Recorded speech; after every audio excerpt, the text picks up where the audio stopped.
To lock zoom level while writing on the Note app on Samsung Galaxy S24 Ultra, first make sure that the zoom lock option is on. To do so, open Samsung Note app. Tap the three horizontal line icon at the top left, and then tap setting icon. Scroll down the screen to the bottom. Tap toolbar add-on, and then tap the gray on offset next to zoom lock until the switch turns orange to turn it on. To see the result, tap the back key twice.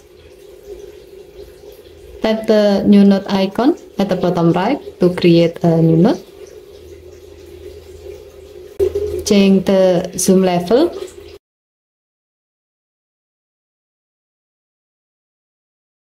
Now, remove your S Pen.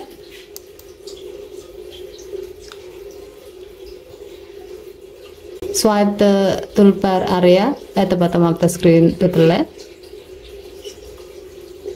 And then tap zoom lock icon to activate it.